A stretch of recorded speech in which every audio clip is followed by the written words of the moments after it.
A quiet summer afternoon, marked only by the buzzing of a cicada on a tree. Inside the Murim Alliance, martial artists are hard at work, the sound of their training echoing through the courtyard. Deep within the complex lies the Shadow Pavilion, the place where the Alliance's internal secrets are handled. In a dimly lit room, a man sits silently, his face hidden in the shadows. The door suddenly slides open as a young official rushes in.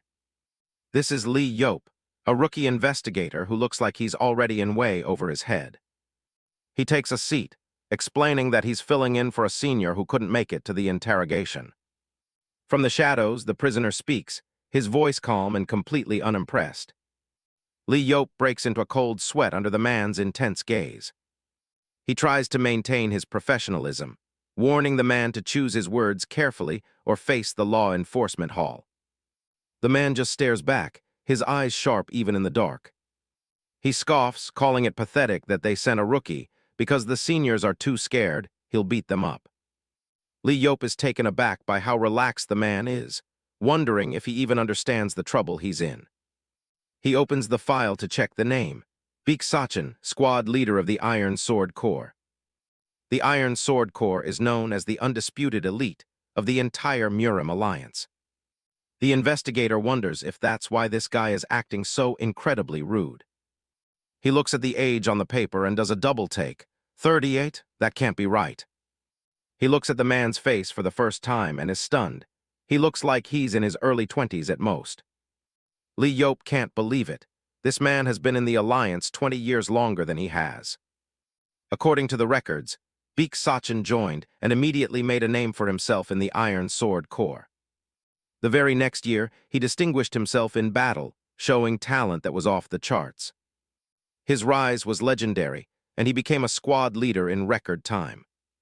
But it didn't stop there. He quickly climbed the ranks to deputy unit captain and then unit captain. Lee Yop's eyes widen as he reads further down the page. He can't believe his eyes. He can't wrap his head around it. A man who used to command the entire Iron Sword Corps is now just a squad leader. It gets even crazier. Baek became the master of the secret pavilion in only 2 years. The secret pavilion is a covert strike organization, sitting at the very heart of the Alliance's power. Only the finest martial artists are chosen for its secret missions, under the Alliance leader's direct orders. A guy like Lee Yop would normally never even get to see the face of someone that high-ranking. He counts 6 accelerated promotions, a career so famous he wonders how he hadn't heard of it before now. Then he sees the other side of the record, and his heart sinks. Baek was demoted 9 times. The man himself just lets out a bored yawn while waiting. 5 of those demotions were for disobeying orders, and he even assaulted a superior once. Lee Yop is stunned the guy is even still alive after all that trouble. It doesn't make any sense. Why would they assign a rookie to someone this important? A man with this history should have been handled by the Shadow Pavilion master himself. Baek repeats his mockery, laughing at the idea that the seniors are too scared of a beating to show up. Lee Yop realizes his superiors set him up, sending him in without any warning about who he was really dealing with. He tries to steady himself, knowing the higher-ups are likely watching this interrogation very closely. He takes a breath and gets back to business, asking Baek about what happened this time. 2 days ago, Baek's squad was assigned a high-priority strike mission. He looks the man in the eye and asks if it's true that he refused the order. Baek simply confirms it.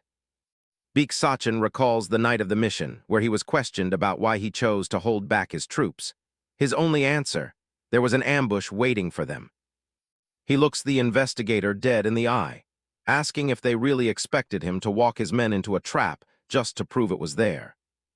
Back in the interrogation room, Lee Yop asks how he could possibly have known about an ambush if he didn't see one. Baek casually calls it a hunch, leaving the rookie investigator stunned that someone would disobey direct orders over a mere feeling. Lee Yop points out that a field team was sent to the site afterward, and they didn't find even a single trace of an enemy presence. He asks Baek if he honestly doesn't trust the official investigation done by the Shadow Pavilion. Baek just throws the question back at him, asking if Lee Yop actually trusts it himself. He dismisses the rookie, telling him to forget it because their investigations are clearly a mess. Lee Yop tries to hold his ground, arguing that an order is an order, regardless of what the commander might feel. But Beak stops him with a chilling question. Would following orders still matter if it meant his entire squad got slaughtered? The rookie looks at his hands, thinking about Beak's incredible track record and the string of impossible promotions he earned after joining the Alliance. In the Murim Alliance, getting promoted even once is a huge deal, and this man made it look easy. He can't help but wonder if someone with that much experience might have actually been right about the ambush. But the current reality is much harsher. Beak is just a squad leader in the Iron Sword Corps. The ruling is handed down. For his 10th act of insubordination, Beak is being demoted to the lowest rank possible, a rank-and-file martial artist. Beak doesn't even argue. He just sits there nonchalantly and says that will be all. Lee Yop stands up to conclude the session and walks out, his head spinning after the interrogation. He stops and asks a personal question as a junior. With all these demotions and humiliations, why hasn't Beak just left the Alliance? Lee Yop admits that he joined the Alliance because it was his childhood dream, just like so many others. Beak looks out the window and quietly mentions that it was his dream too, ever since he was 6 years old. Beak sits in the sunlight, looking more like a tired dreamer than a dangerous criminal. The rookie stands there in silence, not knowing what to say to that. Later, Lee Yop meets with his superior to discuss the prisoner's statement. Shadow Pavilion Master Hwang Jongson listens, as Lee Yop expresses his shock over Beak's seniority. Hwang Jongson looks out the window, fully aware of the heavy weight behind the name Baek So Cheon. Lee Yop is floored to find out that this recruit has actually been in the Alliance for decades. Hwang Jongson explains that when he first joined, Beak was already a legend that everyone thought was born for greatness. And it didn't take long for the world to give him a chance to show exactly what he was capable of. That chance came with the start of the massive war against the Black Heaven Alliance. Throughout the 10-year conflict, Baek So Cheon wasn't just a participant, he was right at the center of every major battle. His skills were so overwhelming that they put every other martial artist in the Alliance to shame. He climbed to the very top, with stories of his power spreading to every corner of the land. But everything changed during the final battle that led to the peace treaty. In a moment of absolute chaos, Beak's dantian was shattered, leaving him with severe internal injuries that should have been fatal. Hwang Jongson notes that while his body eventually healed, his source of power, his dantian, was gone for good. The divine physician himself declared that Beak would never be able to use internal energy again. Even after losing his power, he held onto his position as Pavilion Master for a while, but it was the start of a long, painful slide. It took him 17 years to reach the top, but he lost it all and fell to the bottom in just 3. Hwang Jongson explains that despite the official gag order, his fall from grace is an open secret among the high-ranking members. Lee Yop finally understands why none of this legendary history was included in the official reports he was given. He asks with concern what will happen to a man who can no longer use martial arts in a world that values nothing else. The Pavilion Master simply replies that even a tiger without teeth or claws isn't something that mere dogs or wolves can ever hope to kill. Hwang Jongson continues his thought, nodding that for a man of Beak's stature, losing his dantian must have been a crushing psychological blow, making the demotion feel particularly cruel. Lee Yop listens as the Pavilion Master adds that if the Alliance were truly heartless, Beak would have been locked away or killed long ago. He suggests that the only reason Beak has survived this long might be due to the silent protection of the Alliance leader himself. A vision of the Alliance leader appears, a man of immense power who kept his distance even as his most cherished subordinate fell from grace. The leader was said to care for Beak more than his own flesh and blood, yet he never uttered a word to stop the repeated demotions. Without knowing the leader's true intentions, the high-ranking officials found it impossible to simply discard Beak entirely. Hwang Jongson muses that now that Beak has hit rock bottom, the leader's plan might finally reveal itself. The world of the Murim is a ruthless place, and no one stays at the bottom for long without being consumed. The pavilion master ends the conversation, stating they will revisit the topic when the time is right. Baek So Cheon returns to his quarters, where he is immediately greeted by two of his loyal subordinates. Hwang Il-gal and No Woong rush to him, still addressing him as their squad leader despite the official news. Baek tries to set them straight, telling them he no longer holds that rank, but No Woong is ready to riot on his behalf. No Woong goes as far as threatening a hunger strike to protest the injustice, but a weary Baek just wants them to leave. Baek sits in silence for a moment, the weight of the failed mission and the alleged ambush still heavy on his mind. No Woong softens his voice, telling Baek that the entire squad knows they only survived because of his decision. He truly believes in his leader. Baek calls them prickly, but Hwang Il-gal points out that they only act this way because they're genuinely worried about him. Once No Woong leaves, Baek turns to Hwang Il-gal and asks why he hasn't followed suit. He reminds the younger man not to call him commander anymore, while Hwang Il-gal asks if he'll even be allowed to stay in the Corps. Baek knows his time in the Iron Sword Corps is over. He predicts a reassignment is coming soon from the inflexible Shadow Pavilion. He asks Hwang Il-gal to be honest. Wouldn't it be easier for everyone if he were finally gone?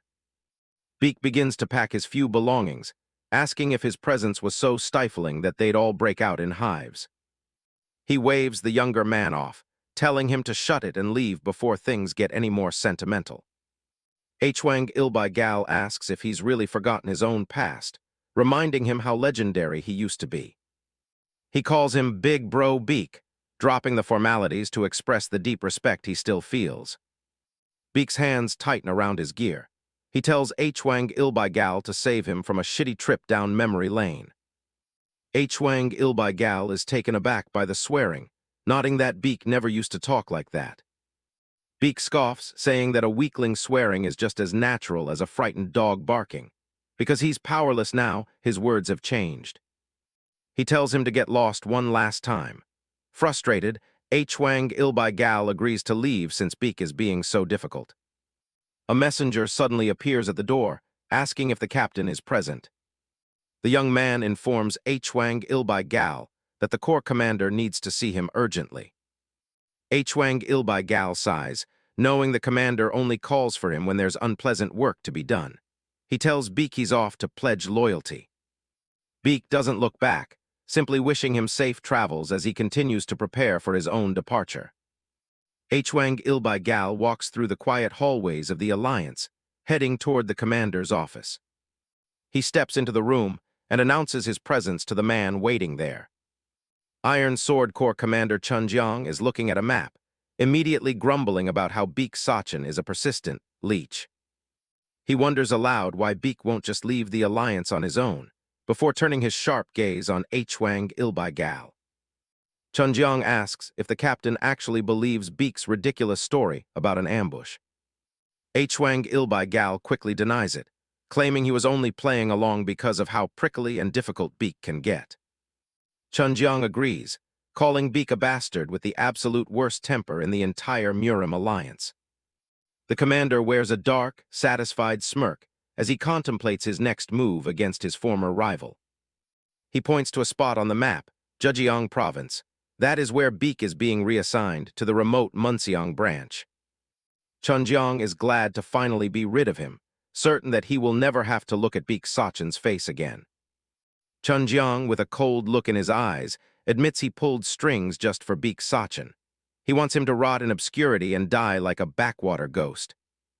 A close-up reveals his utter lack of remorse. For him, this is a calculated victory over a rival. Outside, Baek So Cheon begins his journey away from the Alliance. Someone's voice follows him, apologizing for not coming along because they couldn't abandon their family. Baek pauses, his face unreadable but seemingly accepting of his solitary path. The sun shines brightly over the massive architecture of the Murim Alliance as Baek walks away, a lone figure in the vast courtyard. The voice encourages him to rest well in the countryside. A detailed shot of hands being wrung. The speaker notes there won't be any grand farewell party for a demoted man. It is Hwang Il-gal, his hands clasped as he watches his former superior leave. He breaks into a sudden, boisterous laugh, trying to mask the bitterness of the moment with forced cheer. He jokes that he and the others will handle the farewell drinks themselves, sparing Beak the trouble of attending. Beak passes through the towering main gates of the Alliance, stepping out of the place that was once his whole world. His feet touch the dirt of the main road, marking the true beginning of his exile. He treks through the dense, sun-dappled forests of Zhejiang province, the weight of his belongings heavy on his back. A portrait of the man who once stood at the peak of the martial world, Baek So Cheon, the former supreme master. The scene shifts to the pavilion of heavenly wisdom, the grand center of intelligence and strategy for the entire martial alliance. Inside, intelligence reports are being reviewed, noting suspicious movements between the Black Heaven Alliance and the Blood Cult from the outer regions. The scroll details how the 7 unorthodox factions and the 7 demonic families are currently reorganizing their forces. A tactical map is covered in markers. The strategists fear these are the first omens of danger in 3 years, and the threat of war is escalating. A hand rests firmly on the map. A subordinate calls out to the man in charge, addressing him as the Grand Strategist. The Grand Strategist, focused on the unfolding chaos, gives a short command to enter. Sima Iljung steps into the room, his expression grave as he approaches the commander of the pavilion. Sima Iljung bows respectfully and reports that Baek So Cheon has officially packed his things and left for the Munseong branch in Zhejiang province. From across the map-strewn office, the Grand Strategist acknowledges the news, but Sima Iljung voices his frustration, unable to grasp the logic behind this decision. Sima Iljung looks up, his face full of genuine confusion and concern about why things had to come to this for a man like Baek. The Grand Strategist remains silent, his sharp eyes fixed on the map as if searching for the hidden meaning in Baek's departure. Sima Iljung reflects on his first days, joining the Alliance as a strategist for the pavilion. Back then, Baek So Cheon was at the absolute top, leading the secret pavilion. He wasn't just strong, he was an idol, someone people looked up to with genuine reverence. Nobody could wrap their heads around how fast he fell from grace. It was as if he walked straight into his own ruin, reaching the absolute bottom. Seeing him leave in such a pathetic state felt wrong to everyone watching. Jekyll Hyun, the Grand Strategist, notes that truly understanding a person is never easy. He asks the rookie if he's been cleared to enter the Tactical Command Center yet. Sima Iljung admits his clearance isn't for another month, but Jekyll Hyun tells him to follow. He's going to use his own authority to push that timeline forward right now. The mechanical lift begins its descent. They go deep beneath the pavilion of heavenly wisdom. Jekyll Hyun points out that while it looks like a simple corridor, it's far more dangerous. The path is rigged with enough traps and hidden sentries to stop anyone but the Alliance leader. They arrive at the Martial Alliance's secret tactical command center. This is the brain of the whole operation, where a strategist's real training begins. Rumors say this room holds a secret that only a few are ever allowed to see. Sima Iljung catches a glimpse and is instantly floored. Jekyll Hyun gives a stern warning. One word of this to anyone and he'll be beheaded. Terrified, the rookie swears he won't even talk about it in his sleep. Before them stands the murim ranking register, a massive record of every master. Rank 1 is currently held by Aksogun, the leader of their alliance. Rank 2 is Yom Hwashin, who leads the Black Heaven Alliance. The list catalogs every notable fighter, all the way down to the 100th rank. The martial ranking ledger is real, and it evaluates the strongest masters in the Central Plains.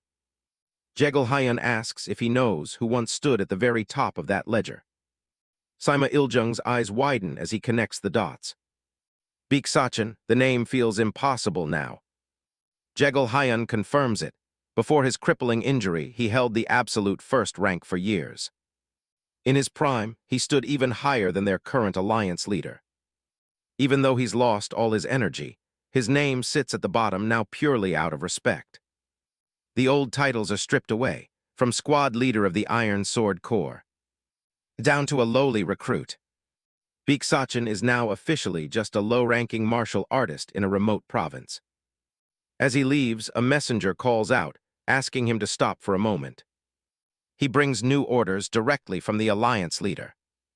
Baek looks bored, wondering if there's even anything left to take from him. The messenger hesitates, the weight of the order clearly bothering him.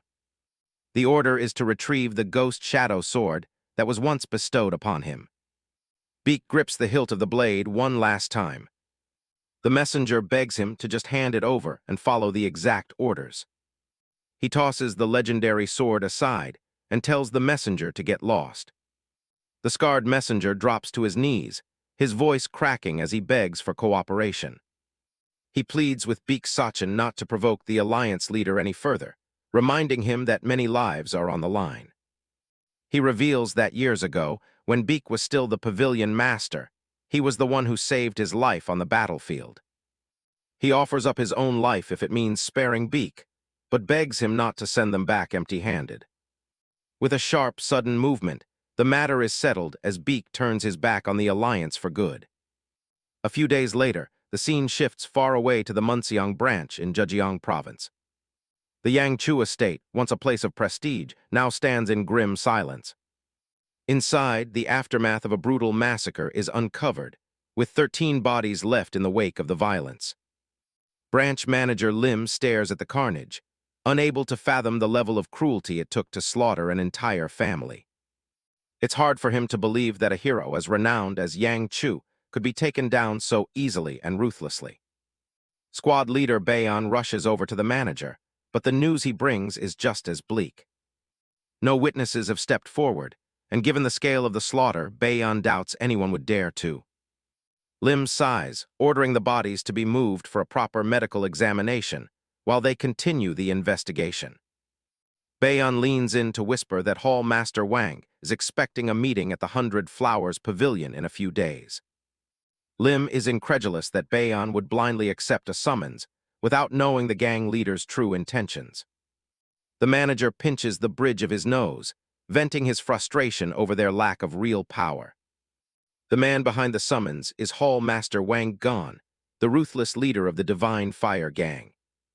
His faction has been expanding at an alarmingly fast rate ever since the Great War ended. After crushing the top sword clan in the region, they've been flaunting their absolute dominance across the province. Wang Gon oversees the southern territories with a terrifying amount of authority, ruling over cities like Munseong. Lim knows that a mere branch manager like himself has no real way of refusing a man who acts like an absolute king. He tells Baeon to be more careful next time as they wrap up their work for the day. As they walk back, Lim remembers that a new recruit is supposed to be joining their branch today. Baeon's eyes light up at the news, since it's been years since they've seen any fresh blood in their ranks. Lim warns him to go easy, guessing the recruit probably got on someone's bad side to be exiled here. Baeon jokes that he'll treat the newcomer like a delicate maiden, excited for some extra help. They arrive back at the Martial Alliance's Munseong branch as the sun begins to set. A hand reaches out to slide the door open. Baeon is surprised to see that the new recruit has already made himself at home inside.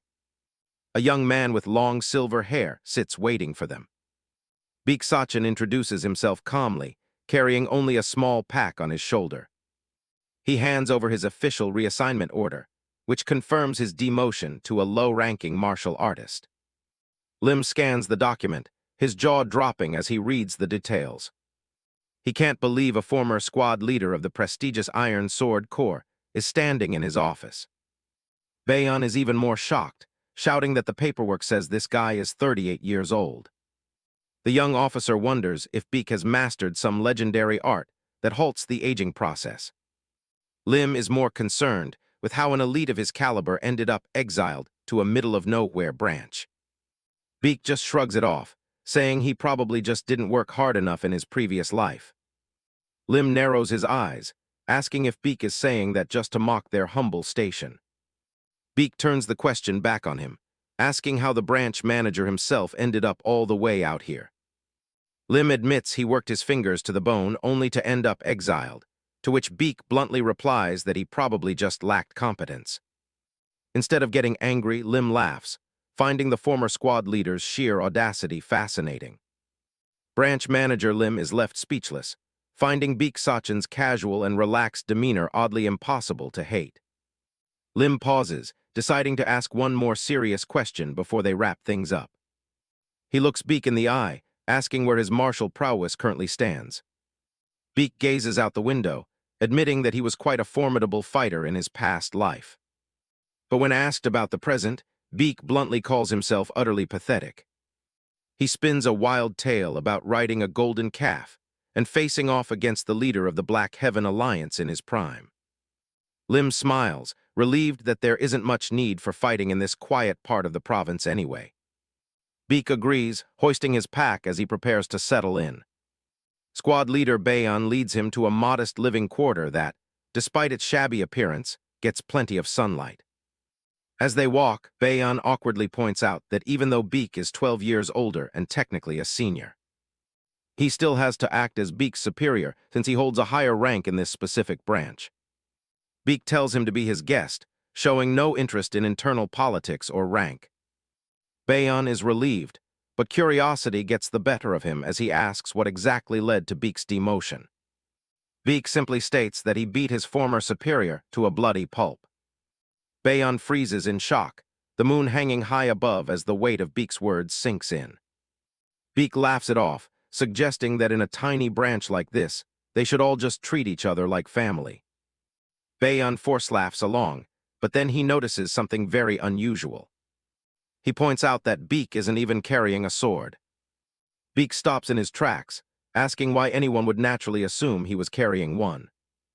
Bayon wonders if Baek practices a different kind of martial art instead. Baek gives a firm no, his expression turning serious for the first time. He declares that he has absolutely no intention of using any martial arts ever again. He thanks Bayon for showing him the way and heads inside his new home. Meanwhile, back at the Alliance headquarters, the legendary Ghost Shadow Sword is presented on a silken cloth. The Alliance leader is surprised that Baek handed it over at all and asks what the fallen star's final words were. The messenger hesitates, asking if his superior really wants to hear the former master's final words. Grand strategist Jekyll Hyun doesn't blink, ordering him to speak and leave out nothing. He recounts how Baek So Cheon didn't just leave quietly, his movements were as sharp as ever. He had gripped the sword he was supposed to return one last time. Then he threw it back, calling the Alliance petty and vowing to never touch a blade again. The messenger was left struggling to catch the weapon, while Baek just walked away into the distance. Finishing his report, the man bows low, still rattled by the encounter. Jekyll Hyun and his colleagues stare at the discarded blade, the silence in the room getting heavy. He asks if the messenger really plans on relaying such a blunt insult to the Alliance leader. Jekyll Hyun knows those words were meant for the man at the very top, not for a lowly messenger. He wonders what really happened between Baek So Cheon and the leader to cause such a rift. Far away, the night wind blows through the trees as the scene shifts. Baek So Cheon stands under the moon, looking toward the horizon with a calm expression. He's alone now, heading toward a new life in the backwaters without his status or his sword. In a different part of the province, a grand lantern illuminates a high-end manor. Branch manager Lim is led through the building, wondering why he was summoned for a VIP meeting so late. He knows the guy he's meeting, someone who thinks alcohol and women can solve any problem. It reminds him of when he was first appointed to this post and saw the corruption firsthand. Lim lets out a heavy sigh, bracing himself for another round of condescending talk. His mind wanders back to an investigation he was running recently regarding the local victims. He had visited Jo Jin, the head of a nearby manor and a close friend of the man who was murdered. Jo Jin kept his head down, claiming he didn't know anything unusual about the victim. But Lim could tell the man was lying, hiding his true thoughts behind a wall of silence. To test him, Lim mentioned seeing the corrupt clan head Wang gone near the manor. The old man nearly jumped out of his skin at the mere mention of the name. Lim watched him closely, confirming that the fear of the Divine Fire Gang was absolute. It was obvious Jo Jin had been threatened long before the Alliance representative ever showed up. He wondered if Wang Gan was the one who had actually orchestrated the bad blood in the first place. But he tried to doubt it. Hopping an orthodox faction wouldn't stoop to such blatant thuggery. The doors slide open, and Lim is ushered into the banquet room by the hostesses. Clan head Wang Gan greets him with a massive spread of food and a fake, boisterous laugh. The room is filled with luxury, a clear attempt to show off the gang's wealth. Wang Gan plays the part of a friendly host, asking if Lim's recent investigation went well. Lim keeps it short, admitting that his search for clues about the late warrior Yang came up empty. From the corner, Hyuksu watches the exchange with a creepy, predatory smile. Lim catches the look and keeps his guard up, knowing exactly what kind of monster he's dealing with. He thinks about the rumors surrounding this gang, stories of assault, extortion, and people just vanishing. He looks down at his tea, his hand steady even as he's surrounded by enemies. In the reflection, he sees a man who has spent too much time pretending not to notice the evil around him. He takes a long drink, the weight of his own choices as a branch manager settling in. Wang Gan leans in, finally dropping the pleasantries to say there's something serious they need to discuss. He announces that the Divine Fire Gang is starting a new venture, and Lim can only offer a hollow congratulation. Wang Gan gulps down a drink, looking smug and in control. He reveals his plan. The Divine Fire Gang is officially going into the ironworks business. Branch manager Lim is visibly sweating, as Wang Gan acknowledges the inevitable rumors that come with a new business.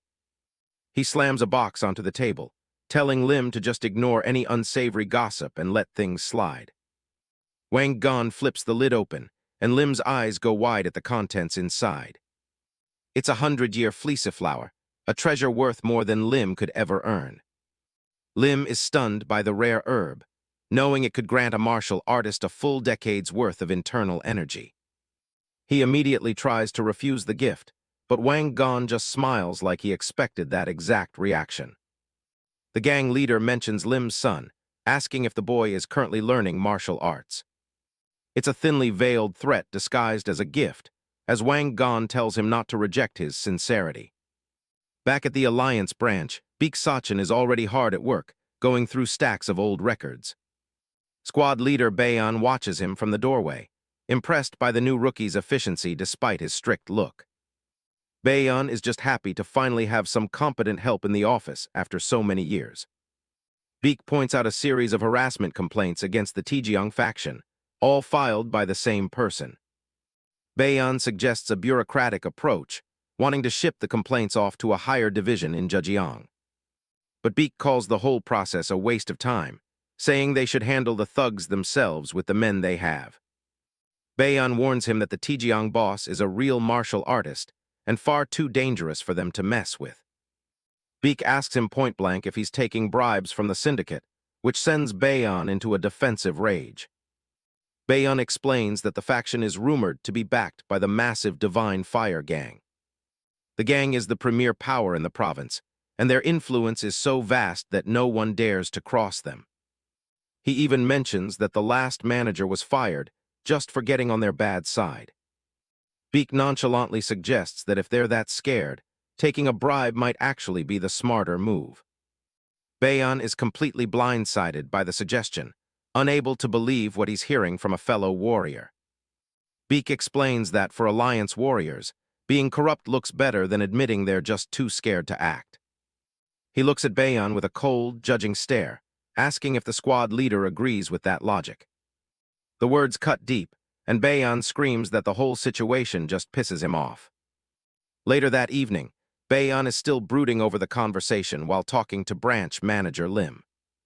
Lim tries to comfort him, thinking Baeon is just intimidated because he originally wanted to join the Iron Sword Corps.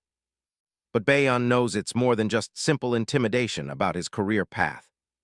He clenches his fists, realizing that Baek's harsh words hit the mark perfectly. He can't get that cold look out of his head, no matter how hard he tries. Baek's face haunts him, reminding him that choosing silence is the same as choosing corruption. It wasn't fear that made him silent in the office. It was the overwhelming weight of his own shame. He actually considered that being a corrupt martial artist might be better than facing the truth of his cowardice. Determined to prove himself, Baeon asks if they should just take the Taejeong faction down right now. Lim just tells him to stop talking nonsense, reminding him that he's no match for their boss. Dejected, Baeon sits back down, forced to accept that he really is weaker than a local thug leader.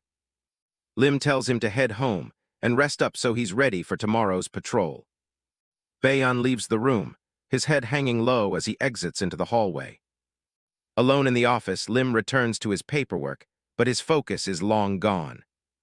He rubs his temples in frustration, admitting to himself that he's just as much of a coward as Baeon. The next morning, the marketplace is bustling with life as the town goes about its daily business.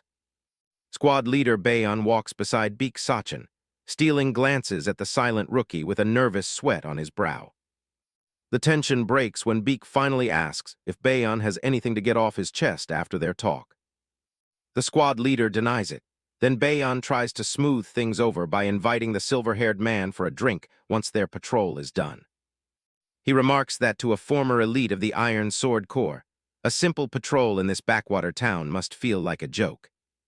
Their conversation is cut short as they reach a corner of the marketplace where a group of thugs has surrounded a merchant's stall. An old vendor, bruised and bloodied, defiantly yells that he will never stop filing complaints against their extortion. Baek recognizes the man immediately, identifying him as the persistent citizen who filed the reports they reviewed earlier. Instead of jumping into the fray, Baek casually asks Baeon if they should just head for that drink now, testing the squad leader. Baeon doesn't answer, his gaze hardening as he watches the injustice unfolding right in front of him. The thugs laugh, raining down blows on the old man and mocking him for thinking the Alliance would ever come to his aid. Driven by a newfound sense of duty, Baeon steps forward and loudly declares the thugs under arrest for assault and extortion.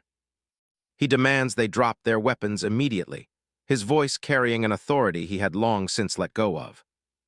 The thugs turn, and a scarred man among them sneers, recognizing team leader Baeon and mocking his sudden appearance. He asks if Baeon is only acting tough now because he got a tongue lashing from his superiors at the office. Baeon's eyes narrow in fury as he realizes how little respect these criminals have for the Alliance's representatives. The thug continues his taunts, telling Baeon not to take his personal frustrations out on them just because he's having a bad day. With a sudden and violent movement, a fist lashes out, smashing into the arrogant thug's face and distorting his features. To everyone's shock, Baeon shuts that filthy mouth of his with a fist as hard as iron. The other gang members freeze in shock, while Baek watches from a distance, curious to see how his superior handles this. Enraged by the resistance, the thugs draw their blades and charge at Baeon all at once, abandoning any pretense of a fair fight. Baeon's hand drops to the hilt of his sword, his muscles tensing as he prepares to show them the skills of a true warrior. In a flash of steel, he draws his blade and delivers a series of precise strikes that send the attackers flying back. Baek observes the chaotic skirmish with a critical eye, noting that despite their numbers, the thugs lack formal training. Baeon moves through the crowd like a whirlwind, his dark green robes fluttering as he parries every clumsy swing. He doesn't hold back, landing a deep cut on an attacker's arm and proving that his authority isn't just for show.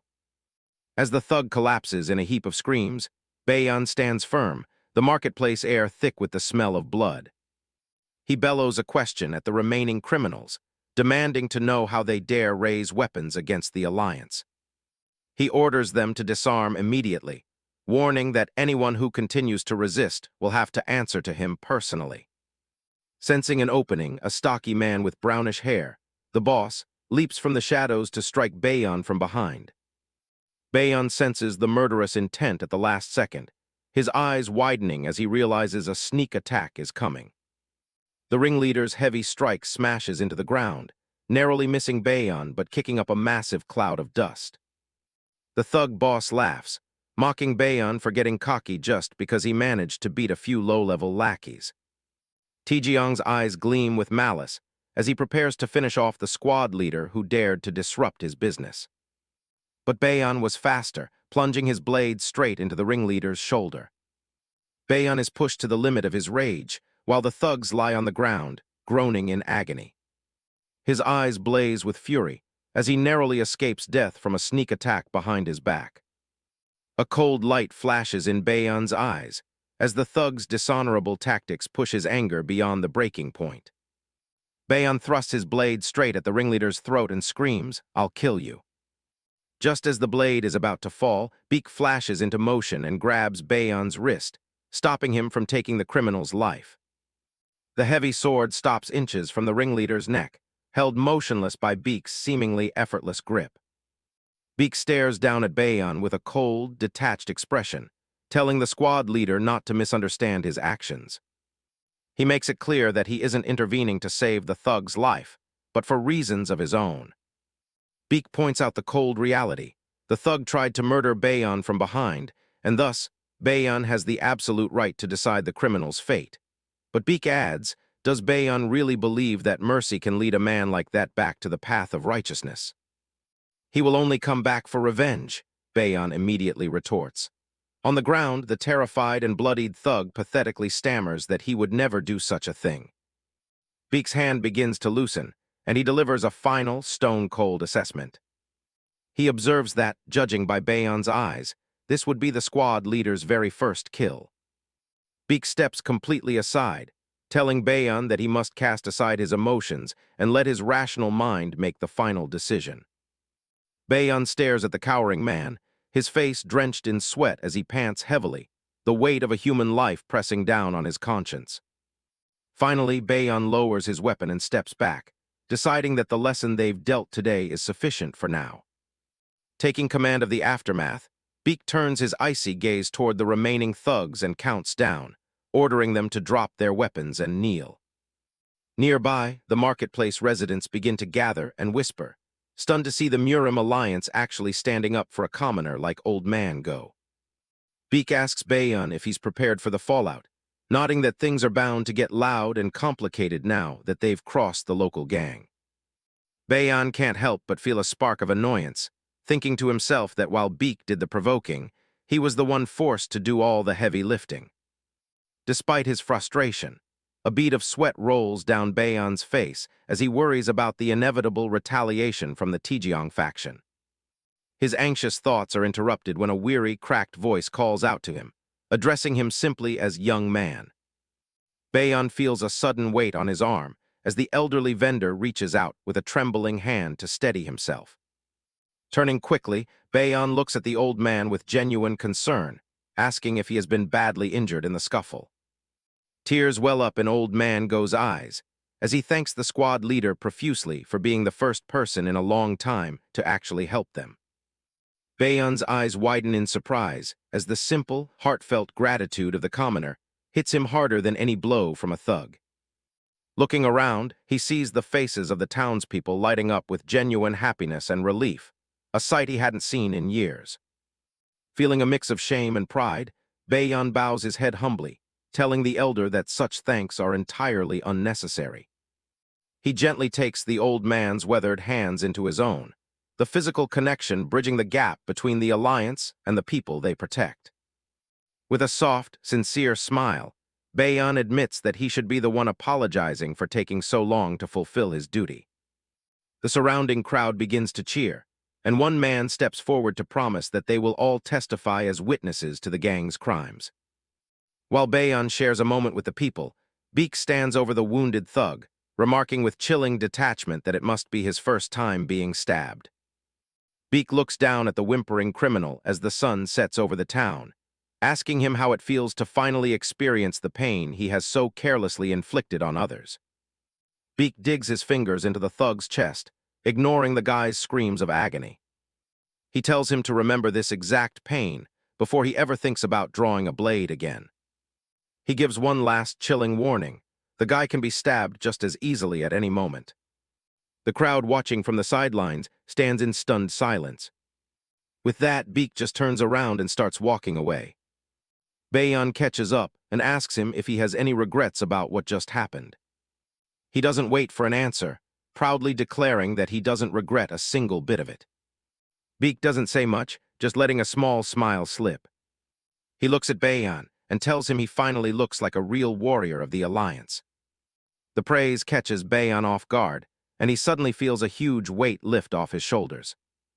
Beak keeps moving, telling him they'll have to save the drinks for later once the work is done. He warns the kid that he's going to be swamped from here on out and heads into town.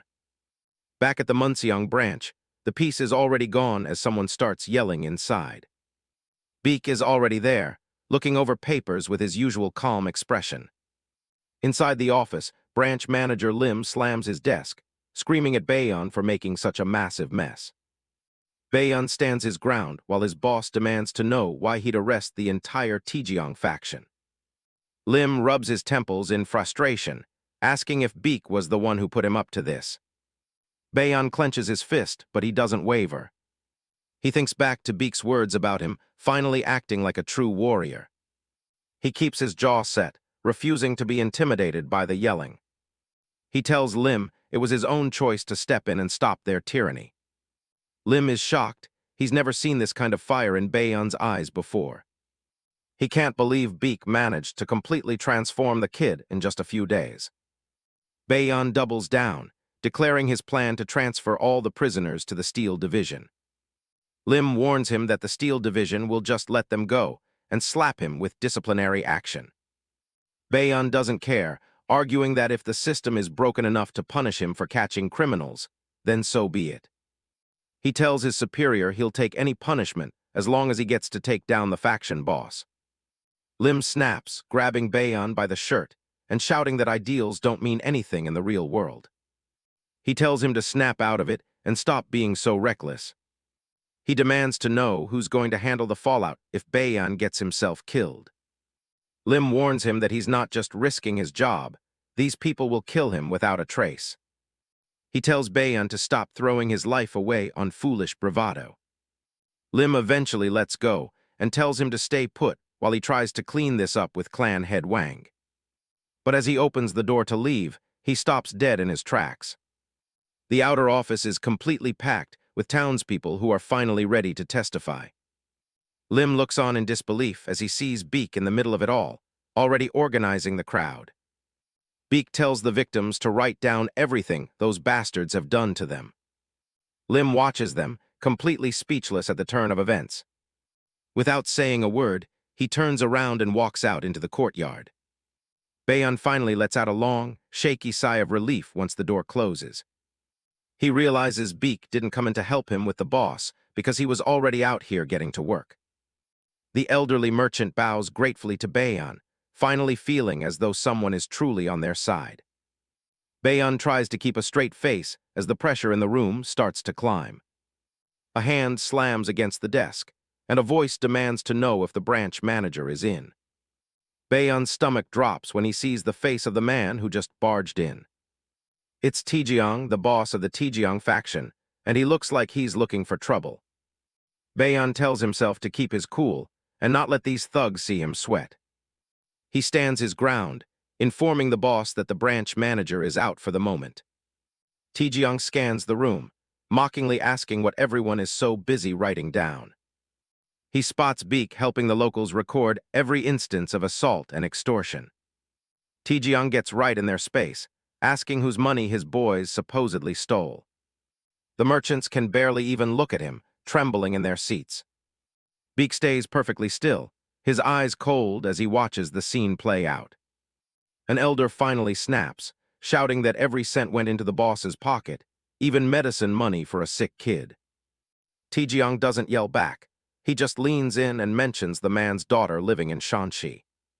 The threat hits home, and the elder is suddenly paralyzed with fear for his family. The boss adds that it wouldn't take his men long at all to go pay her a visit. He lets out a laugh, acting like the old man just misunderstood what protection fees are for. Bayon has seen enough and asks if they're just invisible to these thugs now. Tijeong scoffs, telling everyone to just go home before this misunderstanding gets worse.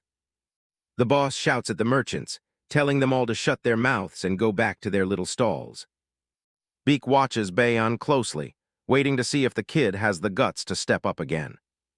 Bayon catches his eye and realizes Beak is leaving the entire choice up to him. He remembers how crazy it felt the last time he actually stood up and made an arrest. He decides that if he's already lost his mind, he might as well go all the way. He yells for everyone to stay put and finish their testimonies against the faction. The townspeople look up, caught between shock and a tiny bit of hope. A thug points at Bayan and tells his boss that this is the one who captured their subordinates earlier. Beak gives a slight, satisfied smirk from the sidelines. Taejeong walks over, laughing at the sheer nerve of a low-level warrior trying to play hero. He stops right in front of Bayan and tells him to release his men immediately. Bayan takes a breath, feeling a strange sense of calm now that he's made up his mind. He looks the boss in the eye and officially places him under arrest for witness intimidation. The entire office goes silent as Taejeong stares back in pure disbelief. One of the thugs starts laughing, convinced the kid has finally lost it. Taejeong's expression turns murderous as his hand drops to the hilt of his sword. He asks Bayan if he's really that eager to die today. His grip tightens on the hilt, ready to draw. Bayan knows the boss is far stronger than him, but he doesn't flinch. That's when Beak speaks up, giving a flat warning, "Draw that sword and you die." He explains the law. Drawing a blade inside an alliance building after a warning is a legal death sentence. He adds that the rule is strictly enforced, with absolutely no exceptions. Beak looks at Bayan with a smirk and asks if he agrees with that assessment. Baek So Cheon lays out the law. Draw a sword inside the alliance building, and the guards are legally permitted to kill you. He flips through his paperwork, nodding that this rule is strictly enforced with zero exceptions. He looks up with a slight smirk and asks squad leader Bayan if he's right. Bayan is caught off guard. Beak has been quiet this whole time, so he wonders why the sudden change. The kid stammers out a yes, while the local thug, Taejeong, mocks them for being out of their depth. Taejeong draws his blade with a grin, daring the newcomer to do something about it. Beak immediately screams that it's a surprise attack and orders everyone to protect the witnesses. He doesn't hesitate. He's already in the air, launching himself over a chair. A heavy kick comes crashing down like a hammer. Beak lands with a cold, hollow look in his eyes. Taejeong takes the hit full force, blood spraying as he's slammed into the ground. The impact sends up a massive cloud of dust as the floorboards splinter. Beak stands tall in the silence that follows, the threat neutralized in a single move. Bayan rushes over, completely bewildered by how quickly things escalated. He checks the guy's neck for a pulse, hands shaking. He looks up, pale as a ghost. The man is dead. Taejeong is gone, eyes blank and jaw slack. Beak just stands there, watching the aftermath without a hint of regret.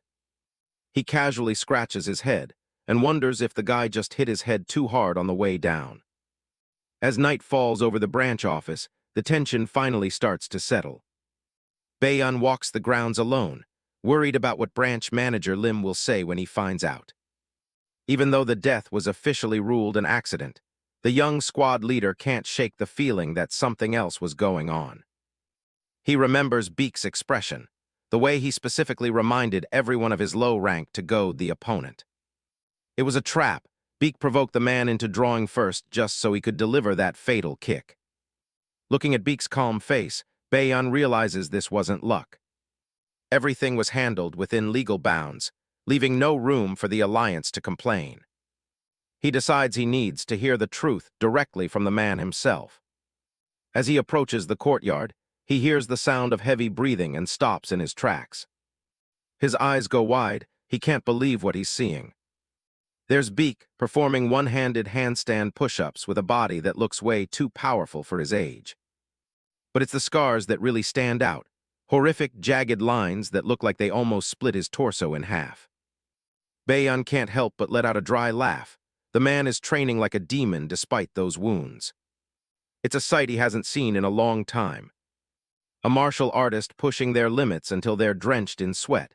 It's exactly what he once aspired to be. Overwhelmed by respect, he calls out to him as brother. Beak stops his training and drops back down to the dirt. He wipes some sweat away and asks Bayan what he just said. Without a word, Baeyeon brings his hands together in a formal salute.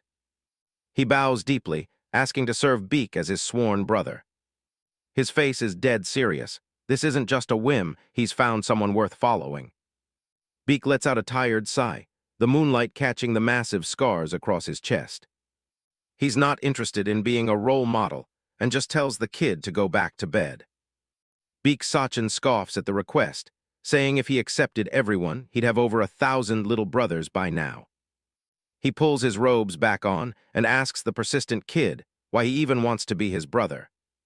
Squad leader Baeyeon admits he's living pathetically right now, but his dream was always to join the elite Iron Sword Corps. To him, meeting someone like Baek is a heaven-sent chance to actually turn his life around. Baek bluntly tells him that changing a life is never that easy while he finishes dressing. Baeyeon is ready to work for it, even taking Baek's casual tone as a sign that he's already being accepted as family. The master just sighs and tells him to go to sleep. He's used up years' worth of energy in one day. With a cheerful good night, Baeyeon heads off, leaving Baek alone under the crescent moon. Later, the young squad leader wonders if there was a hidden intention behind the killing, but decides it's no longer important. Morning breaks, and the worry about the branch manager's reaction to Taejeong's death still hangs in the air. Inside the office, branch manager Lim slams a scroll down, surprisingly admitting that things worked out well. He notes that since the Taejeong faction caused a ruckus at the branch, they've clearly crossed the line and have no legal defense. In his eyes, it was actually a blessing that Baek didn't end up meeting the clan head directly. However, he's not entirely convinced. Even a thug like Taejeong wouldn't be dumb enough to attack first without a motive. He narrows his eyes, trying to see past the newcomer's calm exterior. Lim asks point-blank if Baek intentionally manufactured the whole situation. Before Baek can answer, Baeyeon jumps in with a laugh, saying his brother was just following the law against a man with a bad temper. The manager freezes, staring at the kid in pure disbelief when he hears him call Baek brother. Baek stays silent, letting the absurdity of the moment settle in the room. Lim finally tells the kid to head out so he can have a private word with the silver-haired warrior. Once they're alone, the atmosphere in the room shifts as Lim turns his full attention to his mysterious subordinate. He warns Baek to stay away from Baeyeon, calling the kid too naive to be involved in whatever plans Baek has. He leans in, demanding that Baek stop swaying his men. Baek just asks if Lim is more worried about the kid or about losing a convenient subordinate to use. The manager starts to retort, but he's stopped cold by the newcomer's steady, piercing look. Those eyes are far too calm, making Lim feel like he's the one under pressure. He can't find the words to continue, so he just tells Baek to leave the room. After the door closes, Lim lets out a long breath, finally admitting to himself that he's the one being swayed. He realizes he was almost swaying himself, nearly losing control of his words. He admits to himself that even he is being affected by this mysterious man's presence. Out in the busy marketplace, the news of the branch incident has already become the talk of the town. Rumors are flying about how Taejeong marched into the branch to find his men and never came out. People are shocked to hear he was killed by accident by some unknown newcomer who was just hired. A horse gallops through the market as the gossip continues to spread. They wonder how a wolf like Taejeong could possibly fall to some random recruit. Most assume he must have just been incredibly unlucky to run into someone like that.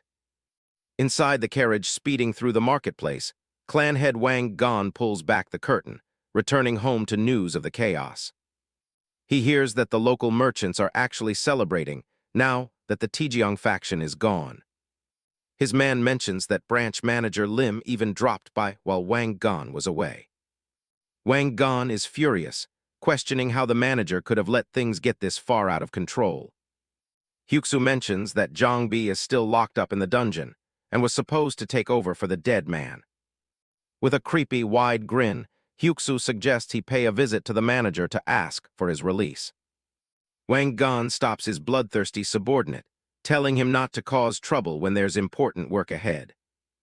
Hyuksu just lets out a jagged, silent laugh, his mind already lingering on the violence to come. Narrowing his eyes, The clan head insists that situations like these must be handled with a certain level of elegance. He tells the assassin that he has a specific errand for him, as their carriage rolls through the misty grounds.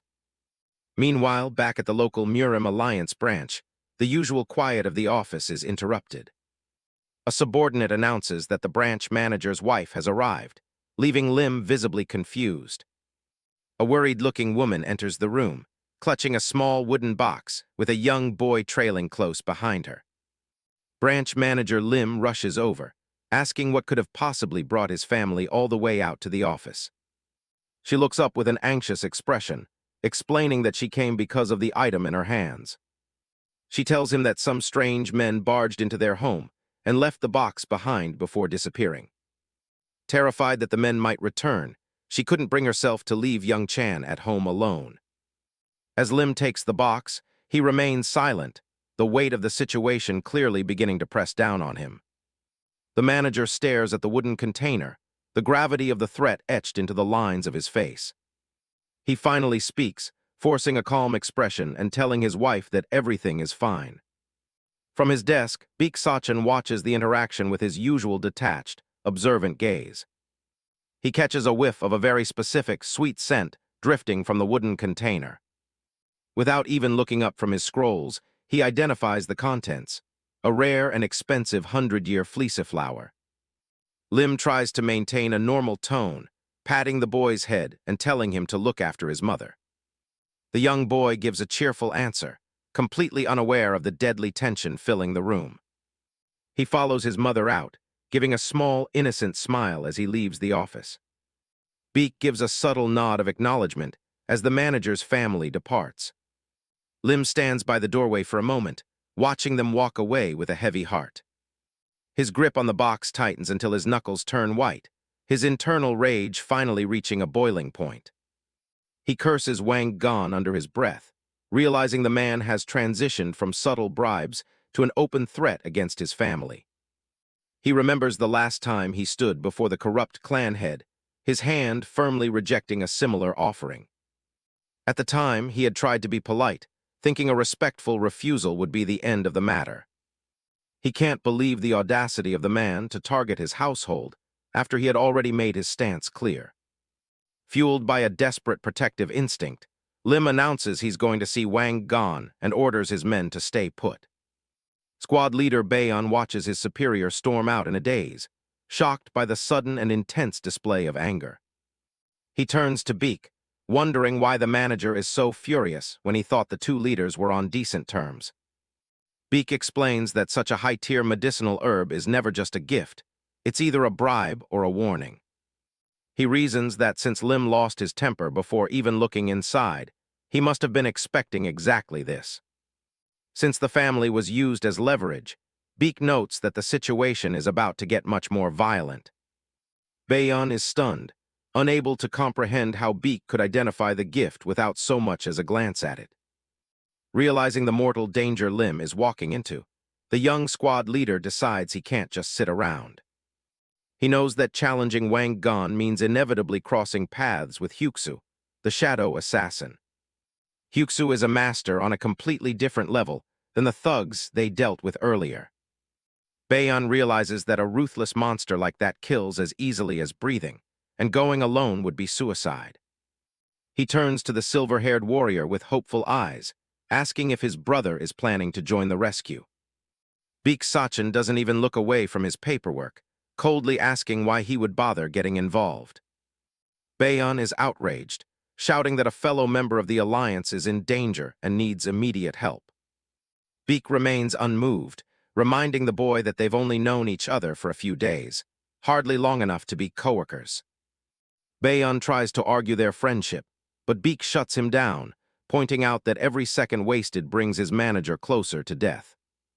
The realization hits the young squad leader like a physical blow, leaving him momentarily speechless. He imagines the worst, Lim being cornered by the ruthless clan head and his bloodthirsty assassin, just like those before him. Bayon can't take the tension anymore and storms out of the room, determined to save his superior at any cost. He stops in his tracks just outside the door, suddenly questioning why he's even pleading with someone as cold as Baek. fueling himself with newfound authority. Baeyeon turns back and shouts that he's commanding Baek to move out as his superior officer. Baek remains unbothered, calmly rolling up the documents he was reviewing as if he hadn't heard a word. Baeyeon swallows hard, his bravado quickly fading as he realizes the dangerous gamble he's taking by ordering a man of Baek's reputation.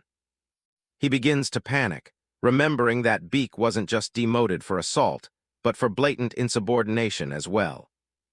Looking at the silver-haired warrior's steady hands, Baeyeon realizes that rank means absolutely nothing to someone like him. Baek looks up with a thin, mocking smile, acknowledging the kid's desperate attempt to assert dominance. At the same time, Wang Gan watches with a predatory grin as his trap begins to close around the manager. Branch manager Lim arrives at the clan's manor, his face a mask of cold fury as he prepares for the confrontation. The corrupt clan head offers a mockingly polite greeting, though the tension between the two men is thick enough to cut with a blade. Lim doesn't waste time with pleasantries, making it clear that while he followed the rules before, this meeting is far from professional. Lim slams the treasure box onto the table. He's here to return the gift he never wanted. Wang Gan just laughs. He didn't expect the manager to actually go through the trouble of bringing it back. He keeps poking the bear, asking why Lim didn't just give the flower to his kid like he was told. Then he goes for the throat, questioning if Lim is being cold because the boy isn't even his own flesh and blood. Lim snaps. He yells at the clan head to keep his mouth shut about his family. But Wang Gan's gang is on a roll. Hyuksu makes a comment about how beautiful Lim's wife is, mocking him for raising another man's son. He leans back with a disgusting grin, saying he'd love to see her for himself. That's the breaking point. Lim draws his sword and charges. But he isn't alone. Hyuksu's eyes glow red as he moves to intercept. In a blur of motion, the assassin easily parries the strike. Something hits the floor, its Lim's top knot sliced clean off. The blade is already at his throat. Lim can't even process how fast he was beaten. Hyuksu asks his boss if they should just finish him off and stage an accident, just like what happened to Taejeong earlier. The assassin looms over him, waiting for the word to kill. Wang Gan has a better idea. He decides to pin the whole thing on the monster who wiped out the Yangchu family. He slams his fists down, laying out the frame-up. Lim was silenced for investigating the background. Lim stares in horror. He finally realizes Hyuksu is the one who committed those murders in the first place. Wang Gan just grins, taunting him with the truth. Hyuksu doesn't look like he plans on leaving any witnesses behind. Wang Gan offers one way out, if the branch manager gets down on his knees and begs. He might just find it in his heart to let the guy go home in one piece. He leans in, asking what it's going to be. Lim is trapped. He knows he can't win this fight. The weight of the decision is crushing him as he thinks of his wife and son. He reflects on his time in the Alliance, feeling like he's done nothing but play the fool. If holding on to his honor didn't protect his family, then what's the point of keeping it now? He starts to sink toward the dirt, ready to sacrifice his dignity. He stares at the ground, his spirit broken. But then a voice cuts through the room. Baek So Cheon and Baeyeon have arrived, walking right into the heart of the enemy's den. Lim is completely stunned, wondering how these two even found the place. Baek looks at his broken boss and reminds him that Alliance warriors follow orders. He just needs one command to start making arrests. Baek's had enough of the talk. To him, this town is just full of people making empty threats, even against the Alliance. He looks at his boss and tells him to just give the order to arrest them already. Clan head Wang isn't intimidated. He recognizes Baek as the rookie who took out Taejeong. He laughs, complaining that he can't even run his business without the Murim Alliance breathing down his neck. In his eyes, they're just nobodies trying to throw their weight around in his territory. He smirks, thinking this actually works out perfectly for him. He tells the rookies to stay and watch their manager get on his knees. Lim and Baeyeon are completely stunned by the disrespect. Squad leader Baeyeon seeing snaps. He's not going to let some local thug insult his superior and the Alliance. He draws his sword, demanding to know if Wang really thinks he can get away with this. Before he can even move, Hyuksu is suddenly right in front of him. Baeon's eyes go wide as he realizes he's outmatched. The bodyguard's expression is cold and focused. A single, heavy strike lands right in the squad leader's chest. Wang just gloats. He knows with Hyuksu by his side, he's untouchable. Baeon is down. Lim rushes to his side while Baek just stands there observing the scene. Baek calmly lists the crimes: threats, bribery, and now assaulting a martial artist. He looks back at Lim. Are you going to give the order or what? Lim is sweating. He can't wrap his head around how Baek can stay so calm after seeing Baeon get crushed. He remembers Baek saying he wasn't in any condition to fight. Baek clarifies he was only speaking by his own high standards. He certainly wasn't using these maggots as a benchmark for what a real fighter is. Hyuksu's face twitches. He clearly doesn't like being called a maggot. Lim realizes the situation just went from bad to worse. He knows Hyuksu's reputation. The guy is known for butchering people over the smallest insults. The bodyguard steps forward, his killing intent filling the room. Lim is on the verge of breakdown, thinking his only choice is to beg for Baek's life. But Baek doesn't back down. He just corrects himself, calling them an old maggot and a young maggot. Lim just stares in shock as the tension reaches a breaking point. Wang leans in, addressing the branch manager directly. He screams that this is Lim's last chance to get on his knees and save himself. Lim repeats the words to himself, last chance. He realizes Wang is right. This really is his last chance. But it's not a chance to save his life by being a coward. It's his last chance to actually uphold his pride as a warrior. Lim stands tall and shouts the order, "Warrior Baek, arrest them." Baeon looks up in awe as Baek starts walking toward the thugs. Baek repeats the charges, officially placing Wang and Hyuksu under arrest. Wang's face goes dark. He realizes they're done talking. Hyuksu lunges forward, aiming to tear right through Baek. A massive strike connects, sending a shockwave through the room. Lim and Baeon can only scream out for Baek as the impact settles. Hyuksu's attack doesn't even make Baek flinch. He catches the bodyguard's fist mid-lunge without breaking a sweat. Clan head Wang doesn't even realize what happened. He's still calmly sipping his tea, thinking about how he'd love to kill all three of them, but settling for just one death will serve as a good enough warning. He's already planning his next move, making Lim Chung watch his subordinate die so he can use that guilt to blackmail the manager into being his slave. But his daydream is cut short by a sudden, sickening smack that echoes through the room. Baek hasn't just caught the bodyguard's strike. He's currently slamming the man face first into the floor. The brutal impact shatters the floorboards and sends splinters flying everywhere. Hyuksu is hammered into the ground with enough force to turn the furniture behind him into kindling. Lim and Baeon can only stare in stunned silence at the raw power on display. Baek stands up calmly, dusting off his sleeves as he adds attempted murder to the growing list of charges. The office is a total mess of smoke and broken wood.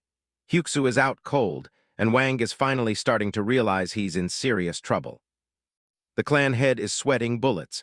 He can't wrap his head around how his top fighter was dismantled in a single move. He looks at Baek's cold expression and starts to wonder if Taejeong's death really was just an accident. Desperate, he tries to pull rank, threatening that his main gang won't just sit by and watch if he's touched. Baek isn't buying it. He suggests the main gang would likely just replace an idiot who caused this much trouble for them. Wang loses what's left of his composure, swearing at the rookie who just shattered his sense of security.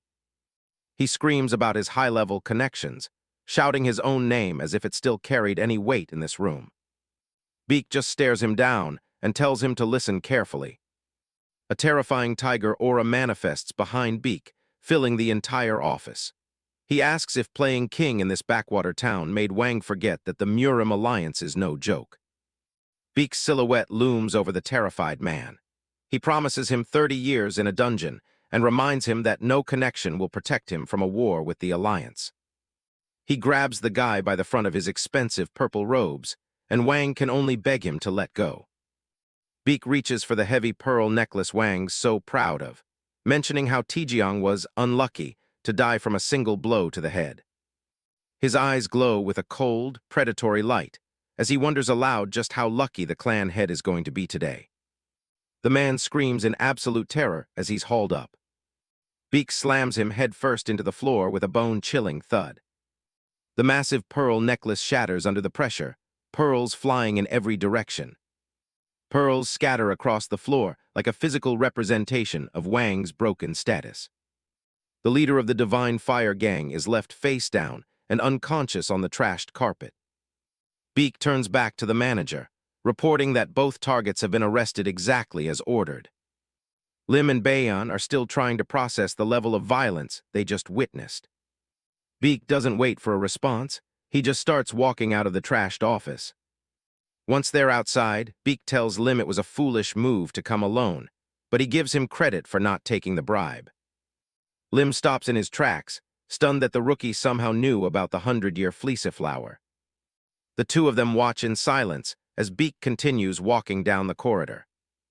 Baeyeon can't help but repeat that line about the alliance being more than a joke. Lim cracks a small, genuine smile for the first time in a while. Squad leader Baeyeon looks like he's just found a new idol to follow. He's so pumped he even invites Lim to join them as a sworn brother, claiming they're a man short for the blood oath. Lim tells him to drop the nonsense and help clean up. He knows that while they won the fight, arresting a local gang leader is going to be a political disaster. Night falls over the branch office.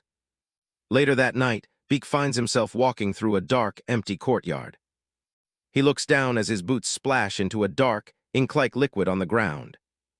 He looks up at the sky, confused by the strange, black rain that's starting to fall. Baek So Cheon looks up, blood spattered across his face, as a strange, black rain begins to fall in his vision. He stands alone in a vast, dark abyss, watching the unnatural downpour soak the ground around him. He looks down, his expression heavy with a grim and silent realization. In his hands, he grips the shattered hilt of a sword, wondering how his legendary ghost shadow sword could have been broken. A dark fog settles over his consciousness as he struggles to find answers in the void. He collapses to his knees, a massive, jagged hole visible in the center of his chest where his strength used to reside. A shadowy figure looms over him, its voice echoing with a cruel prophecy about a 3-year limit. The dream entity's massive hand reaches down from the darkness, plucking Beak from the ground like a helpless toy. The entity tells him that in 3 years, he will understand the weight of its cryptic words. A giant, glowing eye stares him down, promising that the truth will be revealed in due time. With a sudden surge of terrifying power, the giant hand crushes Beak, sending a spray of dark liquid everywhere. Beak's eyes snap open in the real world as he jolts awake from the lingering nightmare. He sits up in his bed, gasping for air as the terror of the vision slowly begins to fade. He clutches his chest, feeling the real scars that painfully match the wound from his dream. Shifting from his nightmare to reality, Beak's hand grips the jagged edge of a sheer cliff face. Under the cover of night, he hangs perilously over a deep chasm, his muscles straining with every move. He pulls himself up with grim determination, reflecting on the 3 years he spent pushing his body to its absolute limits. He remembers the early days after his injury, when even small gains in physical strength felt like a victory. His fingers slip on the loose rock, a stark reminder of the physical limitations he has yet to overcome. He quickly catches himself, his focus sharpening as he fights against the exhaustion threatening to pull him down. The extreme danger of his training is no accident. It's the only way he knows how to break past his current state. With one final heave, he pulls himself over the edge and onto the safety of the cliff top. He lies flat on the cold ground, gasping for breath as he curses the slow and agonizing progress of his recovery. Frustration boils over as he screams at the night sky, exhausted by the endless cycle of grueling training. He looks out over the dark landscape, feeling the immense weight of his seemingly impossible goal. In a moment of total exhaustion, he vows to quit the brutal training, swearing he's done with the pain. He stares up at the vast night sky, his anger slowly giving way to a quiet, weary contemplation. The silence of the mountain top surrounds him as he tries to calm his racing heart. The words from his nightmare return to haunt him, repeating the 3-year deadline that hangs over his head. He realizes that the voice in his dream might be more than just a memory. It's a direct challenge to his existence. He scoffs at the idea of fate, refusing to let a haunting dream dictate the terms of his future. Baek So Cheon pushes himself back up, his resolve hardening once again despite the fatigue. He stares into the distance, vowing to prove that the entity's words are nothing but bogus lies. He reaches into his bag, ready to continue his work despite his earlier outburst. He adjusts the heavy equipment on his limbs, knowing that every burden is a step toward regaining his power. From his side, he pulls out a weathered, ancient-looking manual with a serious expression. He looks at the title, The Art of the Immovable King, a secret manual he obtained during his days as the best under heaven. He has studied these pages countless times, searching for a way to restore his shattered dantian. Even though it has yet to show any effect, he knows he has no choice but to keep trying. He flips through the worn pages, his eyes scanning the cryptic instructions for any detail he might have missed. As the sun begins to rise, Baek remains on the cliffside, struggling to decipher the complex martial techniques. Morning light hits the roof of the branch office as the town of Munseong begins a new day. Baek So Cheon returns to the branch office as the morning sun rises, spotting Bae Seeing near the entrance. Bae Seeing turns in surprise, calling out to Baek and wondering why he's out so early. Standing in the courtyard, Bae reveals that he's decided to start his own training today. Baek listens quietly as Bae admits he isn't sure where to begin and hopes for some advice. Noticing Baek's weary look, Bae realizes his big brother has likely been training all through the night. Bae explains that the excitement of yesterday's arrests kept him awake, his mind still racing with the events. Baek So Cheon reminds him of his purpose, asking if he's actually going to start training or just keep talking. Bae Seeing perks up instantly, his enthusiasm restored by Baek's bluntness. Sparrows chirp on a nearby branch as the day begins in earnest for the members of the branch. Meanwhile, in a dimly lit interrogation room, a single lantern flickers against the dark walls. Clan head Wang sits alone at a wooden table, his powerful presence dimmed by his current situation.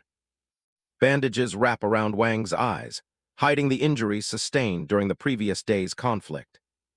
The heavy door creaks open, allowing a beam of morning light to cut through the shadows. Branch manager Lim enters the room, formally announcing the start of the official investigation. Clan head Wang's face tightens, beads of sweat forming on his brow as the gravity of his situation sinks in. The image of a fierce tiger looms in Wang's mind, a terrifying symbol of the man who defeated him. Lim Chung prepares the documents, his movements precise and professional. He begins listing the serious charges against the clan head: bribery, assault, and intimidation. Wang Gan smirks through his pain, identifying Lim as the one behind the legal push against him. Losing his patience, Wang slams his fists onto the table, demanding they get to the point. He scoffs at the charges, claiming he never committed such acts and that a 30-year sentence is ridiculous. With a low, threatening voice, he questions if Lim has forgotten the power and influence he still wields. Lim Chung remains unmoved, nodding that since Wang won't confess, he will be transferred to a higher division. Enraged by the prospect of losing control, clan head Wang bellows that Lim must have truly lost his mind. Clan head Wang Gan, face wrapped in bandages, slams his fist on the table. He's demanding to be taken to someone who can clear these wrongful charges. Outside, squad leader Bae peeks through the door, calling for branch manager Lim to come out for a second. Lim turns his head, his face showing the weight of the situation. He's shocked to hear that the venomous viper has just shown up at their branch office. Bae explains that the guy was sent from the main division, specifically because of the Yangchu family incident. Lim rubs his neck, wishing this high-ranking trouble hadn't arrived today. Bae points him out as he walks in. A silhouette enters the office while the two men watch from a distance. Unit Captain Chen Yang Ho makes a grand entrance, immediately complaining that they didn't report Wang's arrest to the higher-ups. This is the man known as the Venomous Viper, and he demands an audience with the prisoner immediately.